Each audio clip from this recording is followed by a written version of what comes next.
예, 이번 시간에는 우리가 이제 순자에 관련된 그 직업관을 한번 알아보도록 하겠습니다. 우리가 현재 지금 배우고 있는 것은 이제 그 2장에 나오는 어떤 직업 윤리와 관련된 내용이고, 그래서 뭐 직업관에 관해서 이제 내용들을 이제 배우고 있는데, 저번 시간에 그 공자하고 맹자와 관련된, 즉 이제 동양에서 바라본 직업관을 같이 공부를 했었고요. 지금 이제 순자도 역시 마찬가지로 이제 그 동양에서 바라보는 어떤 직업관 중에 이제 하나라고 볼 수가 있는데, 앞서 나왔던 공자하고 맹자하고는 이제 어떠한 차이가 있는지 한번 알아보도록 하겠습니다. 어, 기본 입장은 이제 똑같아요. 그래서 여기 보시게 되면 뭐 인과 예를 갖다가 중시하고, 예, 정명 사상도 중시하고, 뭐 예에 의해 가지고 뭐 통치를 해라 뭐 이런 것도 뭐 공자 맹자의 사상을 계승을 했어요. 예. 그런데 이 계승을 하긴 했는데 좀 다른 점이 있습니다. 순자는. 그래서 여러분들이 너무나 잘 알고 계시는, 순자라고 하는 사람은 이제 성악설을 이제 주장을 한 거죠. 예. 맹자는 이제 성선설을 주장했는데, 순자는 이제 성악설을 주장을 합니다. 예. 그래서 요런 부분들이 이제 그 공자하고 맹자하고의 어떤 차이점이라고 볼 수가 있습니다. 그러면 우리가 이제 그 성악설을 주장했다는 건 뭐 대부분 이제 다들 아시는 그런 내용인데, 그러면 성악설을 주장했다라고 하는 것은 도대체 뭐냐? 그러면 결국 인간이라고 하는 존재는 뭐 나쁜 악마 같은 뭐 존재냐? 뭐 이런 것보다는 우리가 이제 성악설이라고 하는 것은 결국은 인간이란 그 이기적인 욕구를 가졌다라고 본 겁니다. 예. 그래서 인간은 이기적인 동물이라는 거죠. 이기적이라는 말이 나왔으니까 우리가 생각나는 게 바로 이제 우리 경제학에서 배웠던 아담 스미스가 이야기했던 게 있죠. 예, 그래서 이런 말을 했었잖아요. 아담 스미스가 국부론이라는 책에서 우리가 맛있는 저녁 식사를 할 수 있는 것은 농부와 그 다음에 정육점 업자의 그 자비로움이 아니라 이기적인 마음이라는 거죠. 그래서 농부가 이 쌀을 팔아가지고 어떻게 하면 좀 더 많은 이익을 얻을 수 있을까? 정육점 업자가 고기를 팔아가지고 어떻게 하면 내가 좀 더 돈을 많이 벌어가지고 나도 먹고 살고, 예, 우리 자식도 뭐 대학 보내고 뭐 해가지고 잘 먹고 잘 살려고 하는 그런 어떤 이기적인 마음. 그래서 그런 이기적인 마음을 가졌는데, 그런 이기적인 마음이 개인적으로 보게 되면 좀 별로라고 볼 수가 있지만, 이것이 모이고 모여서 사회를 이루면 사회를 갖다가 돌아가게 하는, 발전할 수 있는 원동력이 될 수 있다라고 이렇게 본 거죠. 순자도 역시 이제 마찬가지라고 이제 생각을 한 겁니다. 그래서 어, 인간을 바라보는 입장이 이 공자하고 맹자하고는 좀 이제 달랐다라는 겁니다. 예, 인간 본성에 대한 관점 자체가 달랐고, 또 예에 관한 관점도 이제 달랐다라고 했는데, 그래서 순자는요, 예를 갖다가 굉장히 이제 중요시하게 이야기합니다. 그러면 순자가 이야기했던 예라고 하는 건 뭐냐면, 순자는 일단 그 성악설을 주장했고, 그 다음에 인간은 이기적인 동물이라고 이제 바라본 겁니다. 예. 그래서 인간이 이기적이다 보니까는 이 사회 혼란한 것도 다 인간의 이기적인 욕구 때문이다 이렇게 본 거죠. 음. 그러면 이렇게 사회가 혼란하게 되면 뭐 어떻게 해결을 해야 되느냐? 그래서 예라는 것을 통해 가지고요, 인간의 이기적인 욕구를 제한을 시켜야 된다라고 본 거죠. 그러니까 결국 예라고 하는 것은 이러한 이기적인 인간의 생활을 좀 외적으로 규제를 하는 도덕 규범이다 이렇게 보시면 되겠습니다. 이게 이제 순자의 예라고 보시면 돼요. 그래서 여기 읽어보시면 그런 이야기들이 나옵니다. 뭐 이기적인 욕구와 욕망 때문에 서로 싸우게 되고, 그러니 사회가 혼란하고, 그러니 통치자는 통치를 잘할 수 있는 기준을 마련해야 된다라는 건데, 이 기준이라고 하는 것이 결국은 바로 예라고 하는 거고, 이런 것이 바로 이제 사회의 규범이나 제도, 뭐 이걸로 이제 우리가 사회를 통치해야 된다라고 이제 주장을 한 겁니다. 어, 그래서 이제 맹자는 그랬잖아요. 이게 그 맹자 같은 경우는 이제 소가 이제 끌려가는 모습을 보고 왕이 이제 측은지심, 너무 불쌍하다. 이런 마음을 가져야 된다는 거. 이렇게 주장을 한 겁니다. 맹자는. 예, 그렇죠. 근데 순자는 그게 아니라는 겁니다. 예, 규범이나 제도에 따라 가지고 통치를 해야 된다라고 주장을 한 거죠. 그 순자가 그래서 뭐 틀린 말이 아닙니다. 뭐 성악설을 주장했다고 해가지고 와 인간을 악하게만 봤다 뭐 이렇게 봐서는 안 됩니다.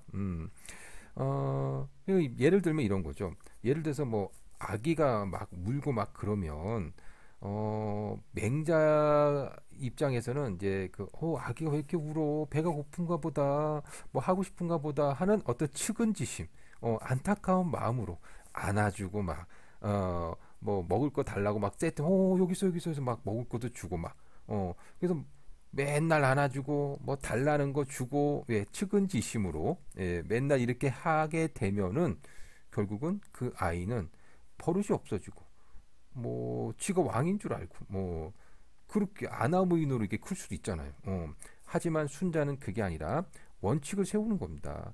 비록 아이지만 원칙이 있다는 것을 갖다가 보여줄 필요성이 있는 거죠. 그래서 울어도 자 지금 울 때가 아니야. 밥을 먹은 지 얼마 안 됐으니까 조금 이따 먹어야 돼. 그리고 지금 안아줄 수 없어. 네 스스로 이렇게 한번 해봐. 그러니까 원칙을 좀 잘 준수를 해야만 아기가 그렇구나. 내 스스로 해야 되는 거구나. 아직은 밥 먹을 때가 아니구나. 이렇게 안다는 거죠. 그러면 밥 먹을 때가 아니면 굳이 울지 않고 그 다음에 굳이 뭐 안아주지 않아도 나 스스로 뭔가 하려고 노력하고 하다 보면 이제 좋은 사람으로 이제 커갈 수 있는 거겠죠. 이제 순자는 이제 그런 걸 이제 이야기했다라고 볼 수가 있는 겁니다. 어쨌든 규범이나 제도 등을 통해서 사회를 통치해야 된다라고 예, 주장을 한 겁니다. 그리고 이제 여기 보시게 되면 뭐 백성은 이기적인 욕망을 가지고 있다라고 했고요. 그것을 다 충족시킬 줄 수가 없다 이런 얘기입니다. 왜? 재원은 한정이 되어 있기 때문에. 그래서 그러한 욕구를 가진 인간들에게 일어났던 자원들을 갖다가 잘 나눠주는 것이 통치의 관건이라고 생각을 한 겁니다.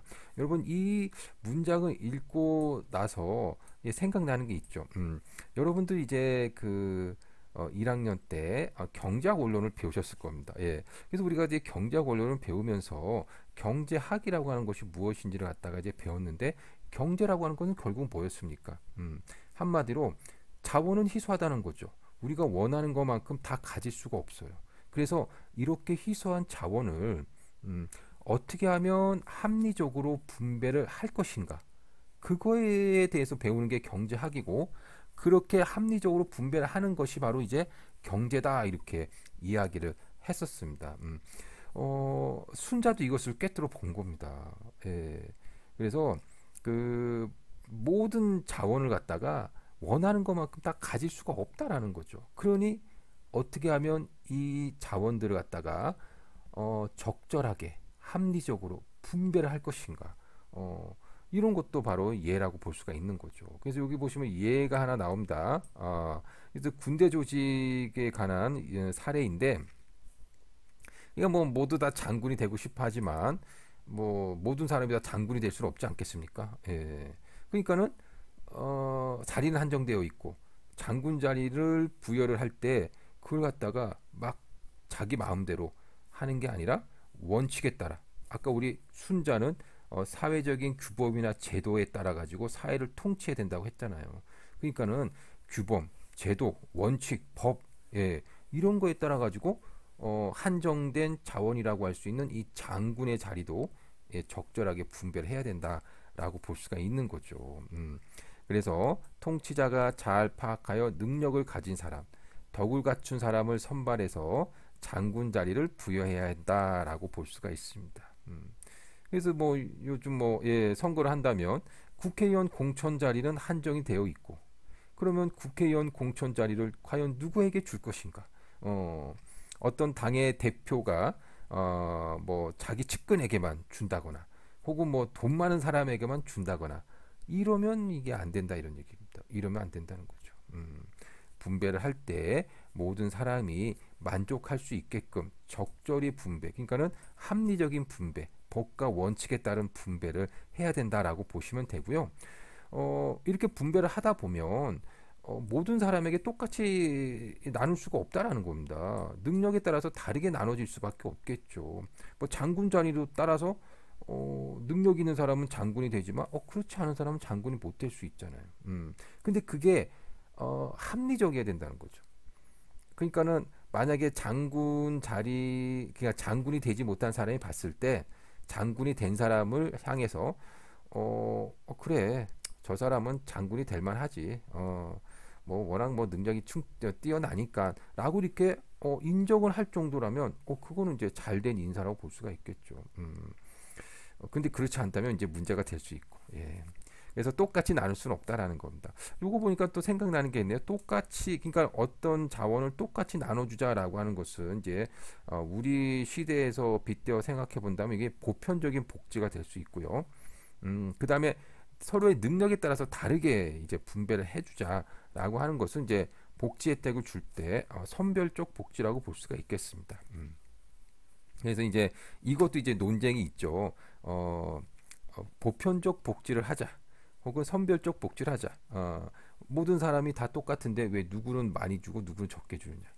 혹은 선별적 복지라면 아니 이 사람이 능력이 있는데 뭐 굳이 이 사람에게까지 줄 필요 있느냐?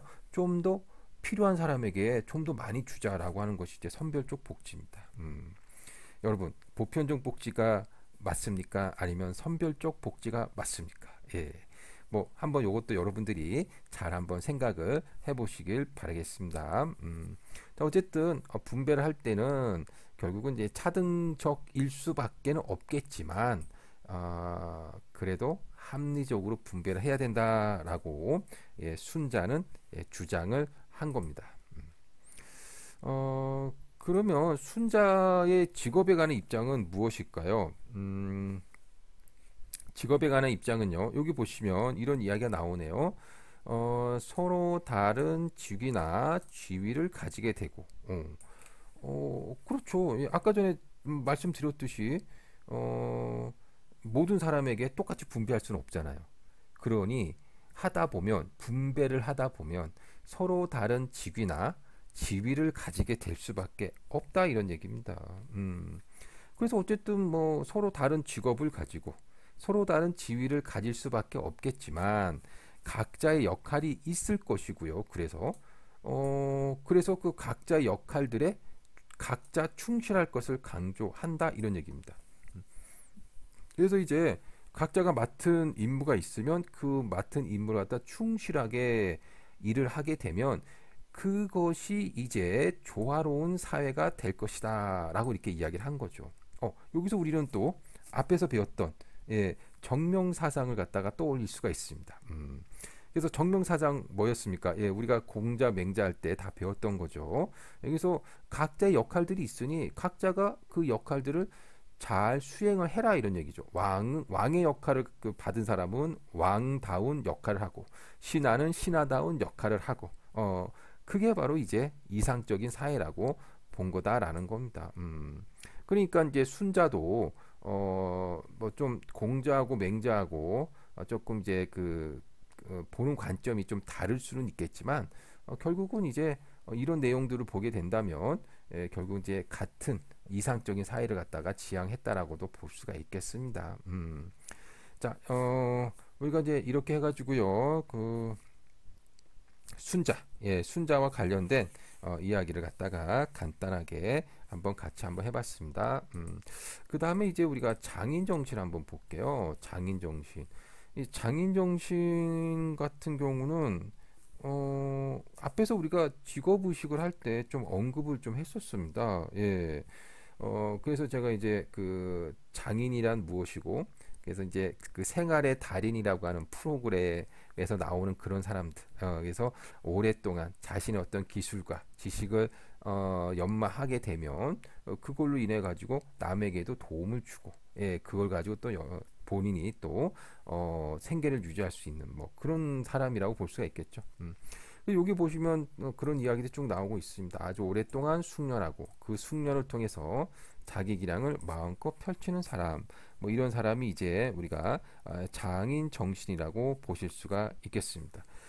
그래서 오랫동안 숙련을 좀 해야 된다는 겁니다. 그래서 뭐 단기간에 막 그것을 갖다가 막 이게 막 취하려고 막 단기간에 이익을 막 많이 내려고 하다 보면 이게 탈이 날 수밖에 없는 겁니다. 그런 사람은 장인이라고 볼 수가 없는 거죠. 요즘도 뭐 주가가 이제 급등락을 거듭하고 있는데 주가가 급등락을 거듭할 때 이때를 이용해서 단기간에 이익을 취하려고 하다 보면 이제 탈이 날 수가 있습니다. 그래서 멀리 내다보고 장기적인 관점에서 우리가 장기 투자로 이제 주식한다면 또 그게 오히려 더 많은 이익을 낼 수도 있지 않나 이렇게 생각이 듭니다. 그래서 우리도 우리 같은 일반인들도 장기적으로 예, 오랫동안 기술과 지식을 닦고 갈고 하면은 결국은 장인이 될 수가 있지 않나 이렇게 생각이 듭니다. 예. 자, 이번에는 우리 서양에서 바라본 직업관을 한번 살펴보도록 하겠습니다. 먼저 나오는 사람이 이제 플라톤이죠. 물론 서양 그러면 이제 플라톤이 제일 먼저 나오게 되겠죠. 여러분 그나저나 플라톤 하면은 생각나는 것이 뭐가 있습니까? 예, 예, 이데아라고 하는 게 있죠. 이데아. 예, 그래서 이데아라고 하는 것은요, 영어로 이렇게 쓰죠. 예, IDEA. 아이디어네요, 아이디어. 예, 우리 아이디어 이렇게 쓰잖아요. 예. 그러니까 결국은 이데아라고 하는 것은 우리가 소위 말하는 이제 그 아이디어라고 볼 수가 있겠습니다. 아이디어. 자, 그러면 뭐 플라톤이 주장했던 게 이데아인데 그 이데아라고 하는 것은 도대체 뭐냐라는 겁니다. 예, 그래서 이 그림 한번 잠깐 보세요. 이 그림을 보시면 예, 왼쪽에 있으신 분이 이제 플라톤이고 이제 오른쪽에 있는 분이 이제 아리스토텔레스입니다. 근데 이제 플라톤은 이제 손의 모양을 보니까 위로 향하고 있고 아리스토텔레스는 아래를 향하고 있죠. 이렇게. 그래서 플라톤은 이상향을 예, 지향했고 그 다음에 아리스토텔레스는 좀 현실적인 것을 지향했다 이렇게 보시면 됩니다. 손가락 모양의 그런 어떤 내용들이 이제 나타난다라고 보시면 됩니다. 그러니까 플라톤이 주장했던 이데아라고 하는 것은 어찌 보면은 예, 이게 이제 그 볼 수도 그다음 만질 수도 없는 개념이라고 볼 수가 있습니다. 그래서 이데아가 이제 아이디어라고 볼 수가 있는데 예를 들어 가지고요. 우리는 이 아이디어를 해서 그냥 머릿속으로 생각을 해가지고 여러 가지 물건들을 만들어내죠. 예, 여러 가지 물건들을 만들어냅니다. 그래서 뭐 예를 들어 우리가 이제 생각을 해가지고 여러 가지 모양의 어떤 자동차를 만들어낸다는 겁니다. 뭐 이렇게 생긴 자동차, 저렇게 생긴 자동차, 예.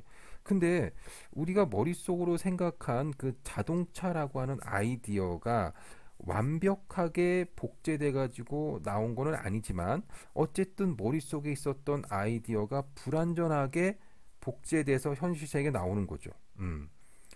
그러면 플라톤은 현실 세계에 나온 이 실제적인 자동차가 아니라 머릿속에 생각했던 만질 수도 혹은 볼 수도 없지만 이런 어떤 개념, 머릿속에 생각했던 이 개념이 바로 이데아라고 하고요.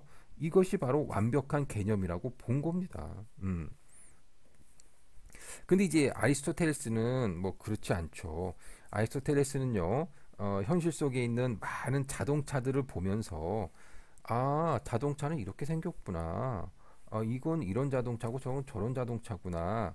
라고 하면 그 현실 속에 있는 자동차들을 보면서 우리는 새로운 자동차를 어떻게 만들 것인가 하는 아이디어를 얻을 수 있다는 거죠.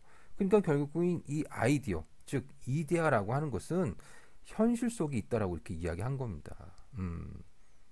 결국 이제 아리스토텔레스는 우리가 이제 실제적으로 보고 듣고 만지고 하는 세계는 그림자가 아니라는 거죠. 그림자가 아니라 현실 세계 속에 실체적인 존재가 있다라고 이렇게 본 겁니다.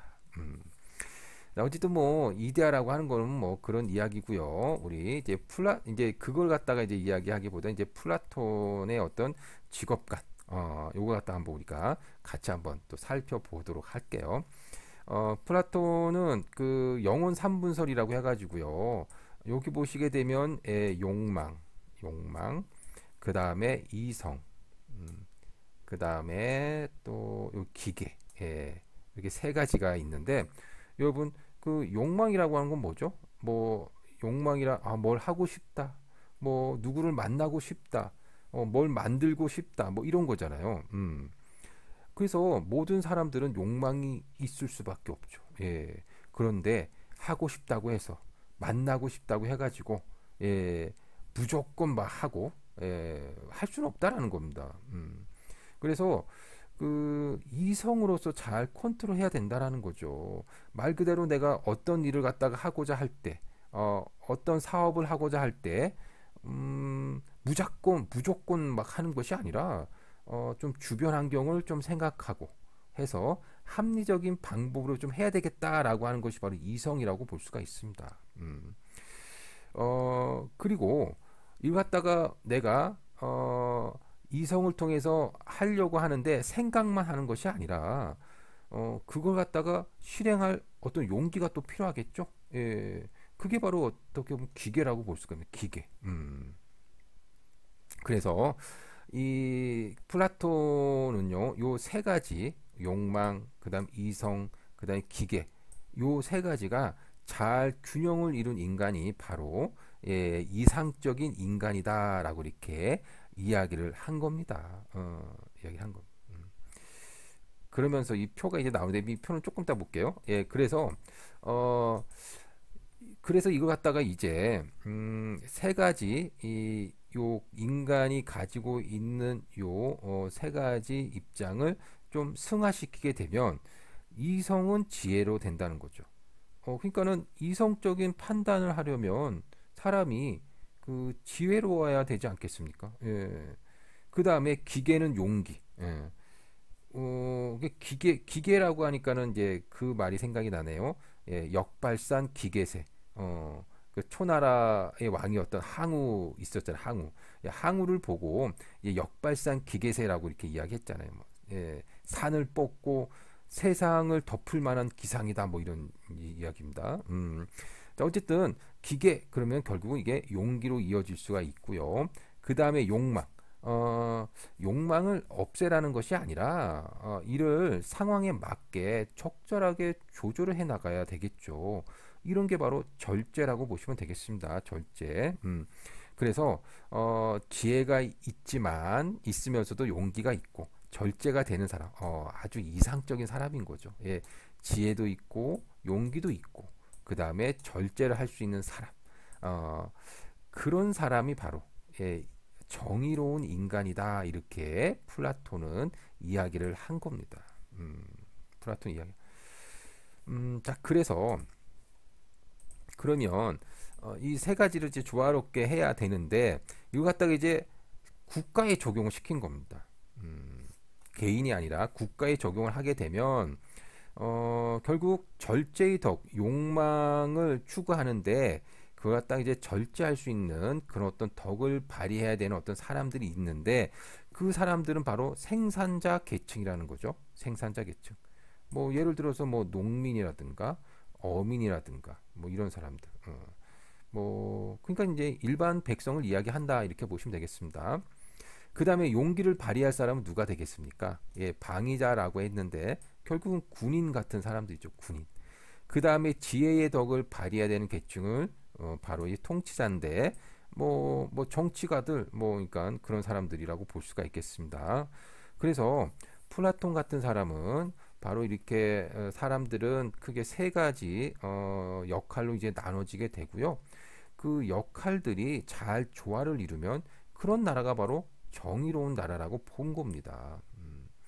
그래서 아까 표를 잠깐 보시면 이런 게 나오잖아요. 그래서 통치자는 철인이고 수호자는 군인이고 생산자는 일반 백성들인데 그 사람들이 갖춰야 될 그 덕목들이 바로 요런 거라는 겁니다. 이게 조화를 이루면 이상적인 국가가 될 수가 있다라고 플라톤은 본 거라고 할 수가 있겠죠.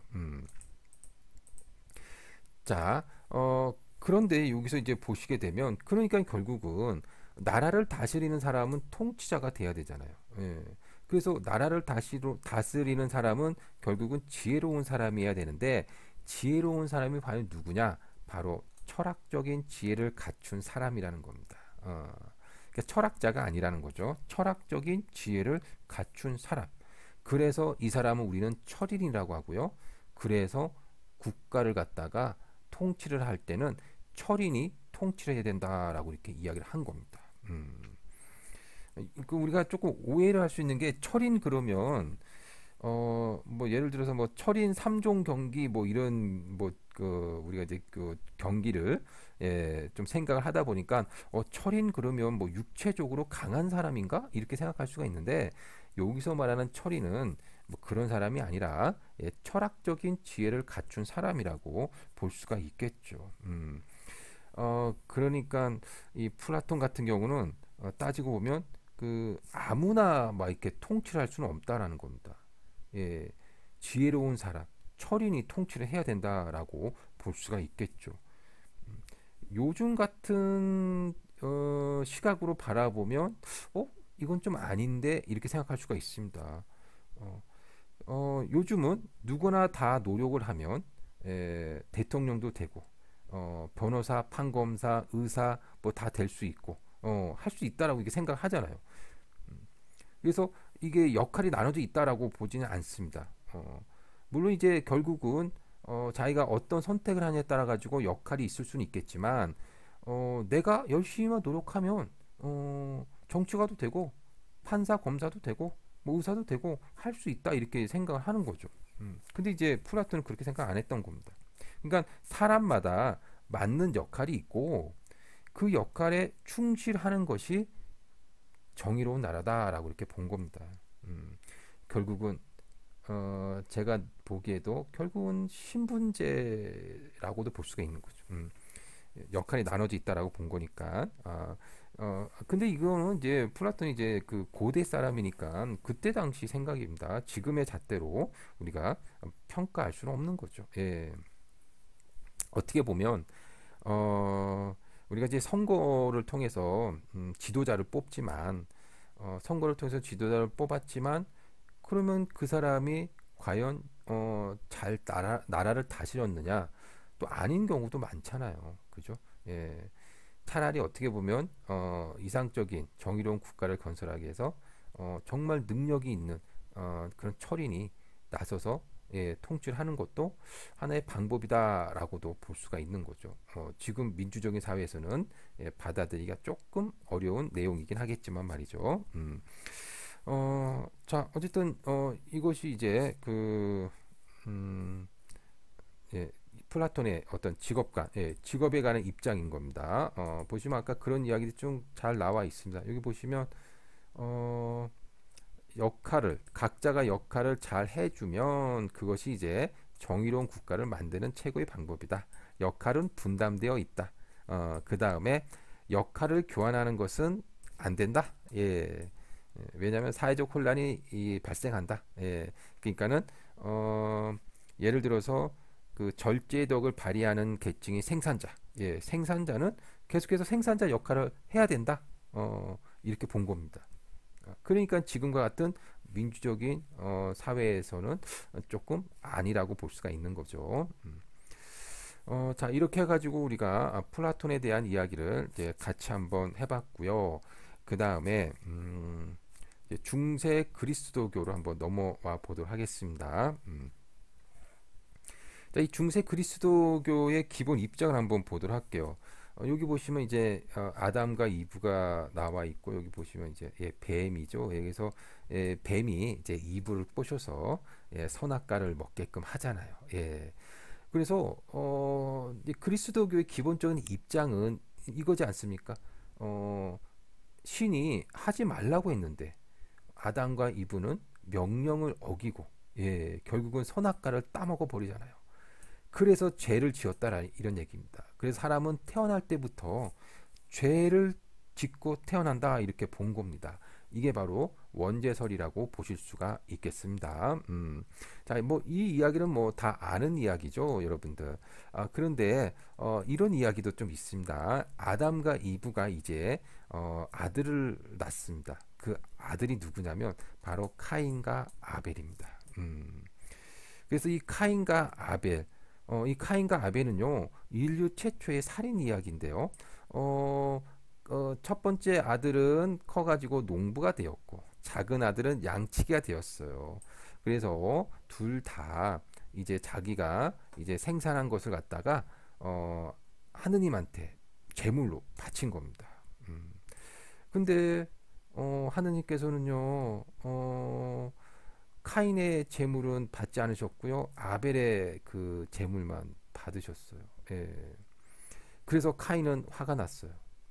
그래서 이 자기 동생을 죽여버렸습니다. 예, 최초의 살인 사건입니다. 예. 그러자 하느님이 이렇게 물어봐요. 내 아우 아벨은 어디에 있느냐 이렇게 물어보니까 카인은 제가 어떻게 알아요 이렇게 이야기한 겁니다. 하지만 아벨의 울부짖음이 하느님께 닿아서 하느님은 벌로 더 이상 수확을 내주지 않았다고 합니다. 그래서 카인은 돌아다니면서 이제 죄를 깨달았는데 걱정이 된 거예요. 하느님, 제가 아우를 동생을 죽였다라는 것을 사람들이 알면 사람들이 저를 죽일까봐 두렵습니다라고 이렇게 이야기한 거죠. 그래서 하느님은 그를 죽이지 못하도록 표식을 이렇게 찍어줬다라는 겁니다.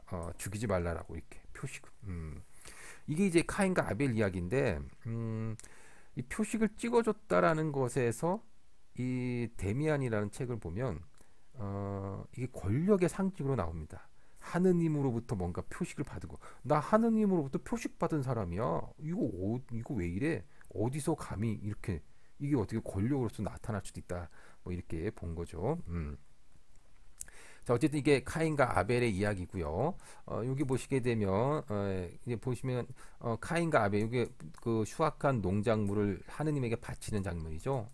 그다음 이게 목동이니까 양을 바치는 것 같고요. 하지만 어쨌든 결국은 동생을 이렇게 살해를 하게 되고 하느님으로부터 쫓김을 당하는 어떤 장면이 나오게 됩니다. 카인과 아벨 이야기입니다. 자, 어쨌든 이런 게 이제 그 카인과 아벨 이야기고요. 그러면 이 중세 그리스도 교회의 직업에 관한 입장을 한번 보도록 할게요. 여기 보시면 직업이란 원죄를 속죄, 그래서 자신의 죄를 사함받는 속죄의 의미로서 신이 부과한 것이라고 생각한다라는 겁니다. 어쨌든 인간은 태어날 때부터 죄를 지었으니 열심히 한평생 일을 하면서 즉 직업 활동을 하면서 죄를 갖다가 속죄해라, 죄를 씻어라, 뭐 이런 이야기입니다. 그러니까 당연히 열심히 일을 해야 되고요. 죄를 갖다가 이제 속죄를 해야 되니까. 그러면서 죄를 갖다가 속죄하기 위해서 직업 활동을 하는데 그 직업 활동을 통해서 부나 명예를 추구하고 막 이윤을 추구하고 이러면 되겠습니까? 안 되죠. 예. 어쨌든 이게 바로 이제 중세 그리스도교가 이제 직업에 대해서 생각하고 있는 입장이라고 보실 수 있겠습니다. 네. 자, 이번에는 그 프로테스탄티즘에 대해서 이야기를 한번 해보도록 할게요. 자, 이 프로테스탄티즘이라고 하는 것은 뭐냐면요. 일단 이게 어원이 있는데 우리가 이제 그 프로테스트라고 하는 영어 단어가 있죠. 예. 그래서 이 프로테스트라고 하는 것은 뭐 이제 저항하다 뭐 이런 뜻이잖아요. 예. 항의하다, 저항하다. 그래서 이 여기 보시면 이제 마르틴 루터, 여러분 너무나 잘 알고 계시는 종교 개혁. 예, 마르틴 루터. 예. 그래서 이 중세 시대에 카톨릭이 부정부패에 빠지자 마르틴 루터라든가 뭐 칼뱅 같은 사람들이 교황청에 항의를 했단 말이에요. 저항을 했다는 거죠. 그래서 이런 어떤 저항을 했다라는 어떤 의미로서 프로테스탄티즘이라고 하는 것이 이제 나타나게 된 거죠. 그래서 이 프로테스탄티즘이라고 하는 것은 어쨌든 그 카톨릭에 저항을 했다 뭐 이렇게 보시면 되고요. 그걸 우리나라 말로 이렇게 이제 이야기하면 뭐 개신교 라고 보시면 됩니다. 개신교의 어떤 원리. 예. 자, 그래서 이게 이제 그런 의미가 있구나라는 것을 우리가 알 수가 있겠습니다. 자, 여기 보시게 되면 이 루터라는 사람이 나오죠. 그래서 이 루터라는 사람들은요, 루터라는 사람은 이제 성서를 통해서 신을 만날 수 있는 모든 사람들이 다 사제다 이렇게 이야기한 겁니다. 다 사제다. 이 사제는 이제 뭐 신부님이라든가 뭐 성직자를 말하는 거죠. 그러면서 이제 만인 사제주의를 갖다가 이제 주장을 합니다. 그래서 직업이라고 하는 것은 원죄에 대한 죄값을 하는 것이 아니라 이웃에 대한 봉사의 의미로서 직업 활동을 해야 된다라고 이렇게 이야기를 한 겁니다. 그래서 이제 요렇게만 넘어가면 이제 너무나 이제 수박 겉핥기 식인 것 같아가지고요. 예, 우리가 강의 노트에는 없지만 간단하게 제가 이제 프로테스탄티즘이라고 하는 것이 어떻게 해서 나오게 된 건지 같이 한번 간단하게 한번 살펴보도록 하겠습니다. 예. 그래서 제가 미리 좀 써놨는데요. 일단은 그 1519년, 예, 1519년에 이 마르틴 루터는요, 이 교황도 잘못될 수 있다라고 이렇게 주장한 겁니다. 그때 당시만 하더라도 교황은 아무도 건드릴 수 없는 최고의 권력자였잖아요. 근데 교황도 잘못할 수 있다라고 주장을 하면서 결국 진리란 최고권이란 결국은 여기 성격이 아니라 성경이겠죠. 예, 예, 성경의 진리뿐이라고 이렇게 주장을 한 겁니다. 그러면 이 이야기를 듣고 예, 교황이 가만히 있을 수가 없죠. 그때 교황이 아마 레오 10세인가 아마 그랬을 거예요. 어쨌든 이 교황은 루터를 이단자로 갖다가 기소를 합니다. 그리고 다음에 루터는요, 예, 이 세 가지를 갖다가 이제 주장을 하게 되는데, 뭐 믿음 지상주의, 성경 지상주의, 만인 사제주의를 주장하면서 종교 개혁을 시작합니다.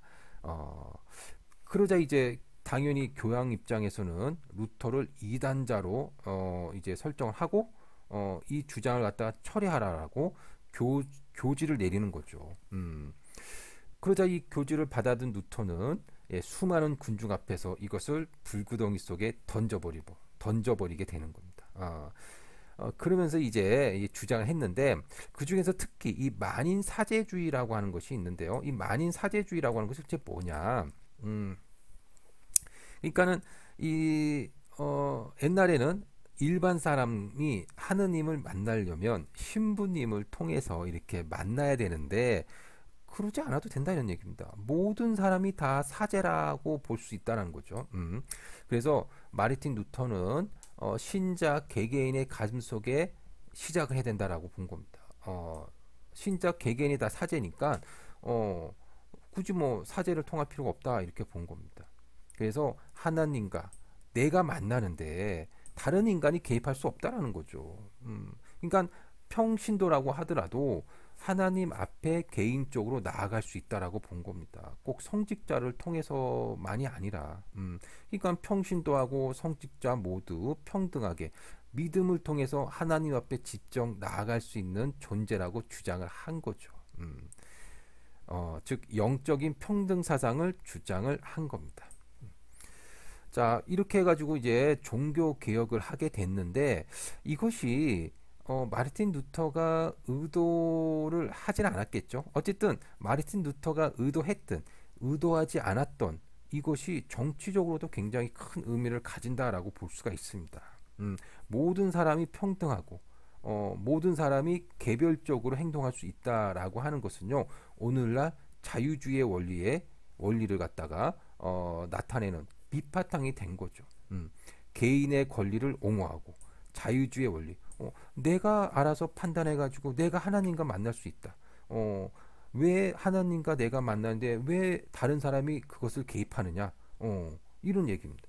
그러니까 개인의 권리를 옹호할 수 있고 자유주의 원리를 만들어냈다라고 볼 수가 있는 겁니다. 그러니까 여러분들도 아시다시피 그런 어떤 생각들이 이 정치적인 발전에 있어서 굉장히 중요한 역할을 하게 됐다는 것을 알 수가 있는 거죠. 그런 의미에서 우리가 이 마르틴 루터의 종교 개혁이 굉장히 중요한 의미를 가지고 있다라고 볼 수가 있는 겁니다. 자, 그 다음에 이제 칼뱅도 한번 볼까요? 예, 칼뱅이라고 하시는 분은 예, 이렇게 생기셨습니다. 자, 이 칼뱅이라고 하는 것은요, 예, 여기 보면, 기독교에서 목적은 신에게 구원받는 거잖아요. 왜죠? 우린 모두 죄인이잖아요. 선악과를 따먹었잖아요. 원죄를 짓고 태어난 겁니다. 예. 그래서 우린 모두 죄인인데, 그러려면 구원을 받아야 됩니다. 왜 구원을 받아야 됩니까? 구원을 받아야 천국에 갈 수 있거든요. 예. 그래서 우리는 신에게 구원을 받아야 된다라고 볼 수가 있는데, 그러면 어떤 사람이 구원을 받을 수 있겠느냐? 아, 바로 이런 사람인 겁니다. 물론 이 구원을 하는 것은 신만이 아는 거고, 그래서 이제 구원 예정설이라고 했는데, 칼뱅은요, 이 구원의 예정을 알 수 있다라고 본 겁니다. 누가 구원을 받을 사람인지 알 수 있다라고 본 거죠. 음. 그러면 누가 구원을 받느냐? 바로 직업적 성공을 거두면 예, 구원을 받을 수 있다라고 본 겁니다. 직업적 성공. 자, 그러면 직업적 성공이라고 하는 것은 도대체 뭐냐라는 겁니다. 직업적 성공. 자, 직업적 성공을 이야기하기 전에 먼저 직업 소명서를 갖다 한번 이야기해 보겠습니다. 직업 소명설이라고 하는 것은 뭐냐면요. 이 직업이라고 하는 것은 바로 신이 나에게 준 것이라는 겁니다. 즉 직업 활동은 신이 나에게 주신 명령이라고 본 겁니다. 그러면 신이 내게 준 건데 직업에 무슨 귀천이 있겠습니까? 신께서 나에게 너는 농부가 되거라, 너는 정치가가 되거라 이런 식으로 나에게 주신 명령인데 직업에 무슨 귀천이 있겠냐라는 거죠. 신께서 나에게 준 건데 다 평등하다라고 생각을 한 겁니다. 그리고 이렇게 신께서 내게 주신 어떤 직업을 열심히 그리고 성실히 이렇게 직업 활동을 하다 보면 다른 사람들이 인정해 주겠죠. 와, 너 그거 진짜 열심히 하는구나. 야, 너 그거 진짜 잘하는구나. 인정해 주고 그걸로 인해 가지고 생계도 유지를 한다면 그게 바로 직업적인 성공이라는 겁니다. 돈 많이 벌었다고 해서 직업적 성공이 아닌 겁니다. 예, 명예를 얻고 부를 얻었다고 해서 직업적 성공이 아니라 열심히 근면 성실하게 활동해서 다른 사람부터 인정받고 그 다음에 자신과 가족의 생계를 유지한다면 그게 바로 이제 직업적 성공이라고 본 거죠. 그러면 구원받을 수 있다라는 겁니다. 그러면 자, 그래서 이 직업 활동을 갖다가 성실하게 하고 근면 성실하게 하고 그 다음에 전략하면서 예, 굉장히 전략하면서 금욕적으로 살아가는 이런 어떤 삶을 제시하게 된 거죠. 그래서 그 노동 활동을 하는 것, 그래서 일을 하는 거, 노동을 하는 거 이거는 신이 내게 준 거잖아요. 근데 누가 이것을 나쁘게 봐요? 열심히 일하고 하는 거, 열심히 노동 활동하는 게 누가 나쁘게 보겠습니까? 신이 내게 준 건데. 그러면서 가족을 갖다가 먹여 살리려면 돈을 벌어야 되잖아요. 그게 바로 이윤을 추구하는 겁니다. 그러니까 결국은 구원을 받으려면 생계를 유지해야 되는데 그러니까 생계를 유지하려면 이윤을 추구해야 되는데 이거 갖다가 누가 나쁘게 보냐라는 거죠. 그래서 직업을 통해서 생계를 유지하는 것이 곧 성공이며 이렇게 해야 구원을 받을 수 있다라고 본 거죠. 그래서 열심히 일해서 이윤을 보는 것이 절대 나쁜 게 아니다라고 이렇게 생각을 하게 된 겁니다. 음, 근면 성실하게 근검 전략하면서 법을 지키면서 정당하게 열심히 일해서 이윤을 추구하자. 이게 무슨 생각입니까? 이게 바로 자본주의적인 정신입니다. 예. 이 자본주의가 발달하는 데 있어서 이 토대가 된 겁니다. 이게. 그래서 자본주의 정신으로 이게 이어지게 되고요. 그러니까 결국 이 자본주의 정신이라고 하는 것이 뭐 법을 위반하면서 뭐 자신만의 어떤 이윤을 추구하는 거 이거는 절대 자본주의 정신이 아닌 겁니다. 아담 스미스도 이야기했습니다. 아담 스미스도 법과 원칙 하에 자유로운 경제 활동을 할 것을 주장한 거죠. 자유롭게 경제 활동을 하는데 어떤 원칙 하에 법과 어떤 규정, 그 다음에 그런 원칙 하에서 이제 자유롭게 경제 활동 하라고 그랬지 법을 어겨가면서 하라고 하지는 않았습니다. 그러니까 결국은 이런 어떤 생각들이 결국 이제 프로테스탄티즘이라는 그런 어떤 생각들이 결국은 정치적으로도 민주적인 발달의 어떤 토대가 되고 그 다음에 자본주의가 발달하는데도 토대가 되었다라고 막스 베버가 주장한 겁니다. 예, 막스 베버. 네. 그래서 제가 이게 책을 갖다가 이게 이제 요게 이제 보면 이제 만화책이긴 한데 굉장히 깊이 있게 써놓은 책입니다. 예, 그래서 여러분들도 한번 기회가 된다면 한번 읽어보시면 될 것 같아요. 예, 만화긴 하지만 굉장히 우리에게 도움이 될 수 있는 그런 내용들이라고 볼 수 있습니다. 예. 그리고 프로테스탄트 윤리와 자본주의. 프로테스탄트하고 자본주의가 무슨 상관이 있지? 예, 방금 전에 설명드렸잖아요. 그래서 아주 깊은 상관이 있다라고 볼 수가 있겠습니다. 자, 뭐 이렇게 해가지고 우리가 이제 프로테스탄티즘에 대해서 같이 한번 이야기를 좀 해봤고요. 요거 같은 경우는 이제 프로테스탄티즘이 이제 여기 보시면 이제 루터가 그 종교개혁을 시작하면서 이런 식으로 전 유럽에 퍼져갔다.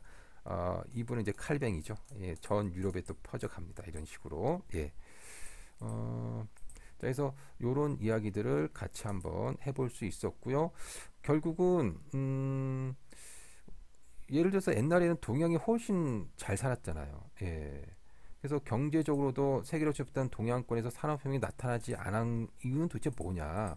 그건 바로 이제 서구에서 자본주의적 경제 시스템가 먼저 발달한 게 아니냐. 자본주의는 왜 나오게 되었느냐? 결국 이제 종교로 인해서 이제 나왔다라고 이렇게 이야기를 막스 베버가 했다라고 볼 수가 있겠습니다. 자, 그 다음에는 이제 우리가 이제 마르크스와 관련된 내용을 이야기를 좀 해보도록 하겠습니다. 마르크스를 보면은 이제 노동가치설이라는 게 나옵니다. 노동가치설. 어디서 뭐냐? 여기. 예, 노동가치설. 근데 이 노동가치설은요, 마르크스만 주장한 게 아니라 여러 학자들이 좀 주장을 했어요. 그래서 이 잠깐 보시게 되면 존 노크도 노동가치설이라는 것을 갖다가 나름대로 이제 주장을 했고요. 그 다음에 아담 스미스도 나름대로 이렇게 노동가치설을 이렇게 주장을 했습니다. 예. 그래서 뭐 여러 가지 내용들이 있는데 이건 여러분 한번 읽어보시면 되고요. 예, 우리가 이제 강의 노트에 나온 내용은 아니기 때문에 한번 읽어보시면 되고 우리 이제 마르크스의 노동가치설을 갖다가 한번 이야기를 한번 해보도록 하겠습니다. 마르크스 이제 노동가치설은요, 이런 이야기입니다. 여기 보시게 되면, 제가 이제 밑줄 쳐놨는데, 임금은 노동력의 재생산에 소요되는 노동 시간의 크기, 그냥 노동 시간에 따라 가지고 이 임금이 결정돼서 근로자에게 지불돼야 된다라는 겁니다. 이게 이제 노동가치설인데, 근데 이제 마르크스는 이렇게 주장한 거죠. 뭐냐면, 실질적으로 임금이 지급될 때 노동 시간에 따라 가지고 정당하게 지급되지 않고 일부는 자본가가 가져간다 이런 얘기입니다. 자본가의 이념 가치. 자본가가 가져가 버린다.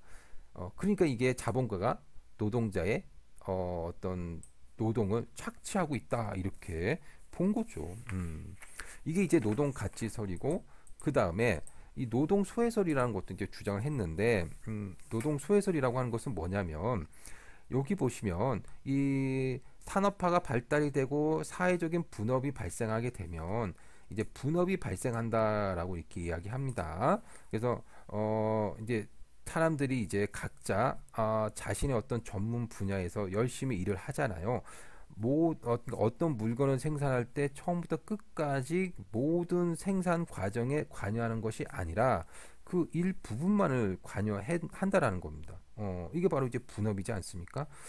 그런 어떤 분업을 통해 가지고요 생산성이 향상되고 경제가 발달하고 과학의 발달, 산업이 발달하는 건 맞는 말인데, 근데 이제 분업이 이렇게 발달하다 보니까 산업 시스템 중에 하나로 이렇게 본 겁니다. 예, 노동의 가치를.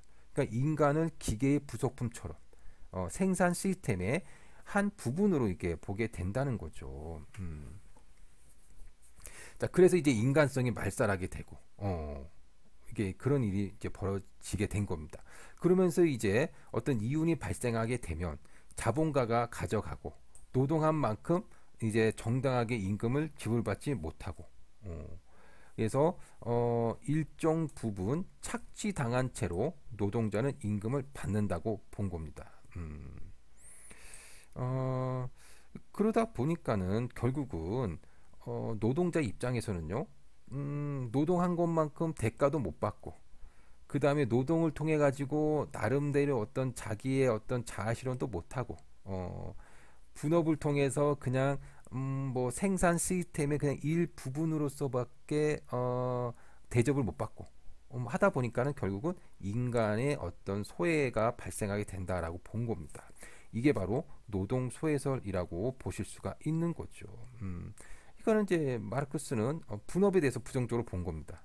그래서 어떻게 하느냐, 임금도 제대로 못 받고, 자아실현도 안 되고, 자본가들이 우리가 번 임금을 갖다가 착취해 가고 하니 자본가들을 때려 부수고, 노동자가 중심이 되는 사회를 건설하자라고 이렇게 주장을 하게 된 거죠. 그래서 자본가를 타도하고 노동자가 중심이 되는 사회를 건설하자라고 한 것이 바로 이제 공산주의 이론이라고 볼 수가 있겠습니다. 자, 그 다음에 이제 직업과 청렴을 한번 볼까요? 요거는 뭐 그냥 간단하게 읽고 넘어가면 될 것 같아요. 우리는 직업을 통해서 자아 실현을 하죠. 직업 활동을 통해서 나 자신의 자아 실현을 하고요. 더 나아가서는 공동체에 기여하고 공동체의 발전에 도움이 된다라는 겁니다. 그러니까는 직업 활동을 통해 가지고 나뿐만 아니라 우리도 도움이 될 수 있다 이런 얘기죠. 그런데 그렇게 좋은 직업 활동을 통해서 만약에 비리나 부정부패를 막 저지른다면 안 되겠죠. 그러면 이제 나뿐만 아니라 사회에도 도움이 못 된다라고 볼 수가 있습니다. 그래서 우리가 그러지 말자고 지금처럼 이렇게 직업 윤리를 배우는 거죠. 그 다음에 이제 기업가 윤리라고 하는 것은요, 결국 우리가 어떤 그 이윤을 추구를 할 때 정당한 방법을 해야 된다는 겁니다. 정당한 방법. 이건 뭐 당연한 거겠죠. 그리고 이 기업가 윤리는 크게 두 가지 견해가 있는데, 이윤 추구를 통해서 사회에 공헌만 하면 되는 거 아니냐? 왜 사회적인 책임까지 다 져야 되느냐? 이런 얘기입니다. 그래서 이윤 추구를만 해도 된다라고 생각하는 사람이 있는 반면에 아니다. 사회적인 책임도 다해야 된다라고 이렇게 이야기하시는 분들이 있다라는 거죠.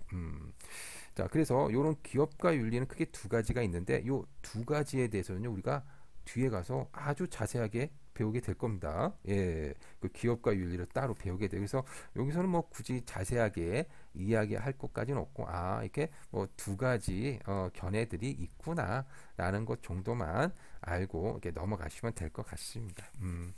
자, 이렇게 해가지고 우리가 직업 윤리에 대해서 특히 이제 그 서양에서 바라보는 어떤 직업관을 중심으로 해가지고요 같이 한번 공부를 해봤습니다. 여러분, 수고하셨습니다.